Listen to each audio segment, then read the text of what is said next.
Audio Jungle.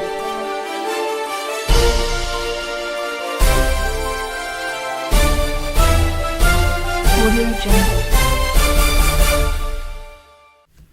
Louisiana's First Lady, Donna Edwards, and several other dignitaries paid a special visit to Wildwood Elementary to get a first-hand look at breakfast in the classroom. The Breakfast in the Classroom initiative takes the traditional school breakfast approach and improves it with one key ingredient, the classroom. Breakfast becomes available to everyone, no matter the income level, and it is eaten after the opening bell. This makes it possible for all children to participate. Looks like we've got a lot of people in here. I want to introduce myself again. I'm Ms. Burgess. I teach 4th grade ELA and writing here. So all the kiddos in 4th grade come to me and we switch classes, so it's departmentalized. And I also have a student teacher this year, Ms. LeBlanc. So it's so nice having her. She's with the LSU Homes program and is getting her master's. So she's with me all year and it's so nice having that extra support. But It's so amazing. yeah, the school's amazing. Yeah. So we're so excited to have y'all here. First Lady, welcome. And all of her special guests. I love having y'all. It was such a blessing to be able to host y'all. I was like, oh my goodness, this is great. So yeah, well, we're excited. Well, I want to say thank you to Ms. Burgess, and thank you to the principal, Daniel. Where's Daniel Edwards? I thought when I first saw the notes, I was like, is this my brother-in-law? I get asked that question. Yeah, I do. Well, and this is your 4th month here, but we kicked off No Kid Hungry here in 2017, and so it's just trying to elevate the conversation around the state, and we just want to thank you all for opening up your classroom and your school to let us, be here to visit. And really, so we start October 1 through the 31st to kind of move around the state, right? Yes. Around it, and so we're hoping to use this opportunity and use these children that, on video and to showcase it all over the state so that we can tell more schools and more teachers that this is a no-brainer, this is easy. We all know that as an educator, our kids they do better in school, their behavior's better, they're more settled in the morning if they have a good breakfast. And so I want to thank our special guests today. We have former First Lady Virginia, Dorothy McCollum and her daughter Dory, and we have Amanda and Glad Jones here with us, and we have author John Gushman and his wife Renee, who's really been instrumental in getting this program started in Virginia and around, so I'm just thankful for them. And we had a great event last night at the mansion, trying to talk to people and really move this throughout Louisiana. So we're just honored. The governor and I both are very passionate. We started No Kid Hungry in when we went to National Governors Association in 2016 and kicked it off, but it's really starting to take good morning. How are you? This is, I walked What do you tell them, guys? So we wanted to use this segment just to allow you guys to have Q&A with Ms. Burgess and Mr. Edwards. So if you have any questions about breakfast in the bag or breakfast in the classroom, grab and go. And Dr. Mann is here as well if you guys want to know more about the process and how it works. So are you, so we started this 2 years ago, right? Is it 2017? So. Yes. So this is our 2nd year. So what have you seen? I know you've only been here 4 months, but what have you seen with the students and I guess the whole process, I think it definitely cut down on behavior problems. I know with everyone going to one place trying to get their breakfast and get all that done, it cut down on behavior issues, and just efficiency was the hugest thing. Just being able to come in, eat their breakfast with their homeroom teacher, getting ready for the day. I think it made for a good morning, and I feel like that always starts your day. How you start is how it's going to go. So it really made a huge impact on the kids coming in and being ready to eat their breakfast and go on with their morning routines. So it just. Yeah, and I like what you said earlier, I don't know if everybody heard it, about how before kids, if they were late, and they went to the cafeteria, sometimes they would miss breakfast, and now... It's cut down on that a lot, because I think normally, Mr. Edwards, if I'm mistaken, 8:25 to 8:30 so from 8 o'clock to 8:30 that breakfast is being passed out. At 8:25, I believe, is whenever students are considered tardy. So at that point, but normally though, if we see there's a bus late or something like that, the cafeteria is very open and welcoming to those kiddos. So they make sure, hey, you know what, red bus is late today, let's make sure to leave it out. So it's nice just because it's giving the opportunity for the kids to eat, giving all of our kids that opportunity. So. And then one thing too, people don't always think about is when you're involved in the school process, and school improvement, as we like to say, and just being all you can be, A lot of times, the only time the kids get to see the cafeteria workers is when they pass through the line, and that's to put food on their plate. And we have our cafeteria staff is wonderful. But to see them first thing in the morning, engaging with the kids, it just gives the kids more sense of community here. And it also, I believe, helps our cafeteria staff feel like a valuable part of what we do here, which is exactly what they are. They're so valuable, and it gives them the opportunity to share with the kids, and even just for a few minutes build relationships, and the kids get used to seeing them, and they look forward to the breakfast and the conversations with the cafeteria staff. So it's just a wonderful program all the way. I know, they're so positive. I stand right here and so, good morning, how you doing? I'm just thankful for that as well, for my kids to get that in the morning when they're coming in, because you don't know what they came from before that, before they got dropped off. So it's just such a blessing to see that they're getting that positive, encouragement before they start their day, so. I'll speak a little more globally from a district perspective. We have 85 sites where we feed children, and every morning, within 15 to 20 minutes, we're serving 25,000 kids across the district. We're the fastest fast food restaurant here. It's an opportunity for each principal, and as they choose to come on to the program, we're now at, next week we'll be at 38 sites of the 85. And last week we added a high school, and it has turned out really good. We've doubled the numbers of students having access to breakfast.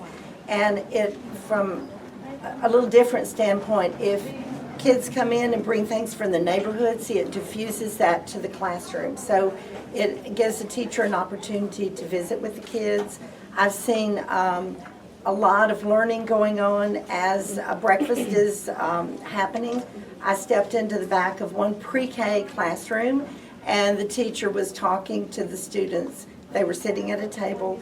Johnny is isolated, and they were learning that I letter word, isolated, but if Susie gets up to go and sit with him, he is not isolated anymore.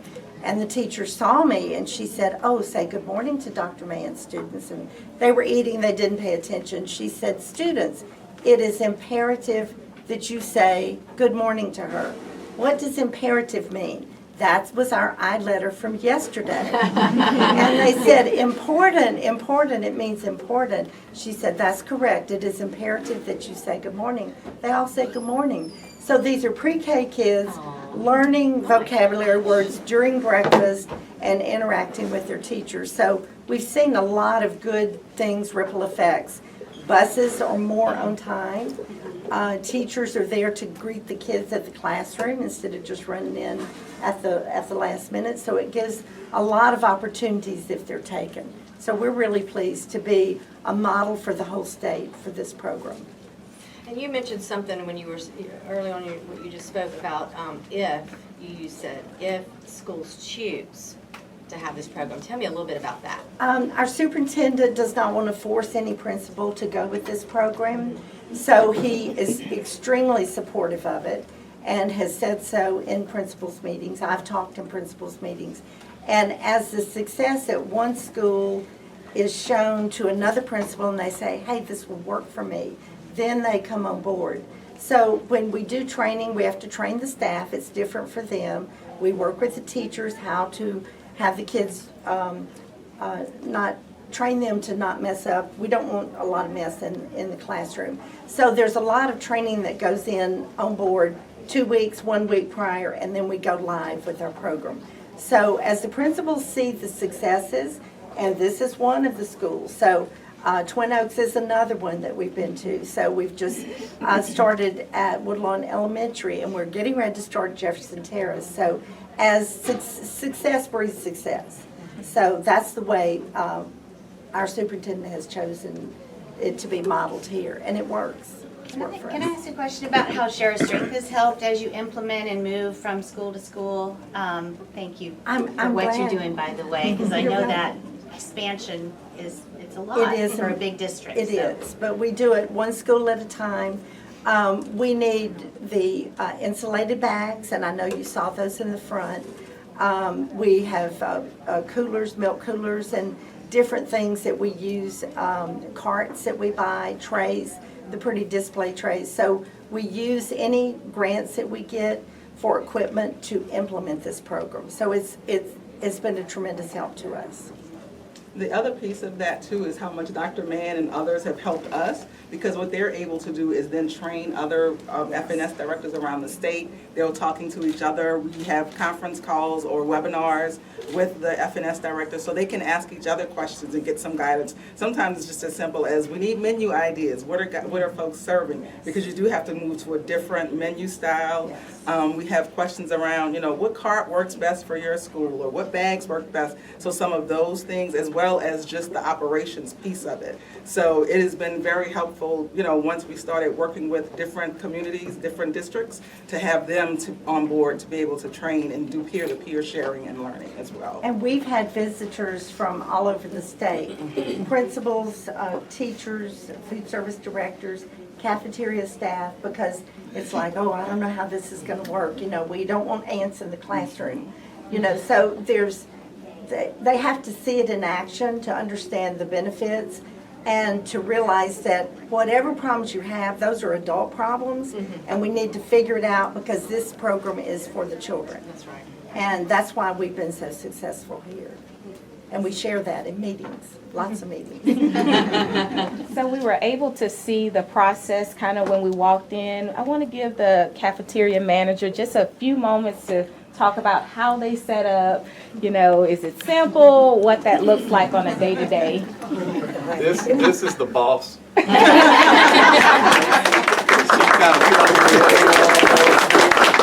She's done a great job. I am Mrs. Lance, been at Wildwood, been here for over 13 years. I love the program. We're able to see more kids eat and participate with eating. We deal with kids that may be afraid to get in that line or come around with the kids, but they can sit with their friends. It has been a really great program. I'm feeding like 400 and something now. We was doing 5 something. We're really doing pretty good with the program. Successful program. I love it. You worked with the program before we started breakfast in the classroom. So how was it with the line, and how did you feel too when you had to shut that line down? The line was out the door when we served on the line, trying to get 500 some kids in at the time. The buses are unloaded at one time. They lined up here. Everybody like, Arrow, get them in there, get them in there. But just the kids, they like to look, they like to talk. But with this program here, they get to do all of that with their friends, eat with the teacher, be a little more relaxed and comfortable in this. And we got a lot more participation with doing all of that. So I really love the program. I think it is a success. So. How long's the preparation, like in the morning? The preparation, it depends on what we have. Breakfast pizza, it takes the longest. We have to lay the breakfast pizza on the pan for 500 and some kids. That's like everybody in the school, because you never know what your number's going to be. So we make sure we look at the count, the enrollment count, to make sure we can accommodate every child. And we come in the morning, wrap the pizza, we bag it in the insulated bags to keep it hot. We always do temperature, that's HACCP, to make sure that it's safe for the kids.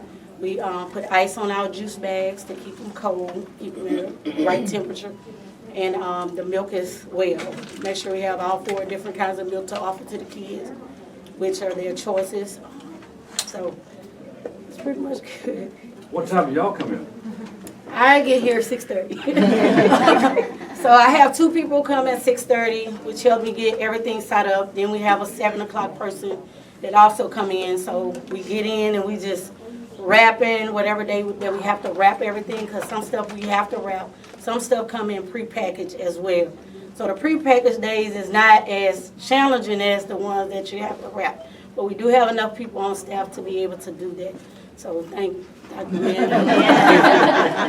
Talk about your 2 days pre-prep ahead that you do. With the juice bags, we pre-prep 2 days in ahead. We, like I say, we accommodate every kid with just 525 or more. Whatever the school has, we accommodate, make sure we have enough to cover every child, whether they eat or not, because you never know. They might have their moment. So we box it up. we have these little containers, and we count them out, make sure we go by the bag count to have enough to cover those kids. We put a spark in the thing. We put the juice in the thing as well. Sometimes we have yogurt. We have to break it up and put everything in the bag. And then the day of, when the hot food comes, we drop it as the child comes in, as y'all seen before. So we have to stay prepped up because the juice is frozen when it comes in, so we have to let it defrost. There's a lot of planning and pre-prep that goes in. You don't see it, but the action is to get it out as the kids are ready. So they do a great job. Yes. Have a wonderful stay. I want to thank Principal Edwards and Ms. Burgess and the staff, and thank you all for what you do for the children here, because it really, I loved your comment about those are adult issues, Yes. and it's all about the kids at the end of the day, and it's about feeding them and starting there. And so I just want to thank you all for your hard work. And I want to thank our special guests who are here, who flew in from all over to be here with us. We're so grateful to really, as I say, elevate this conversation, and hopefully more schools around our state will to see how easy this is and how great it is and what it means to our children. And so more schools will call and find out how they too can receive and be a part of No Kid Hungry. So we just want to thank everybody here because you all have a part in this. So God bless you and thank you. So, thank you.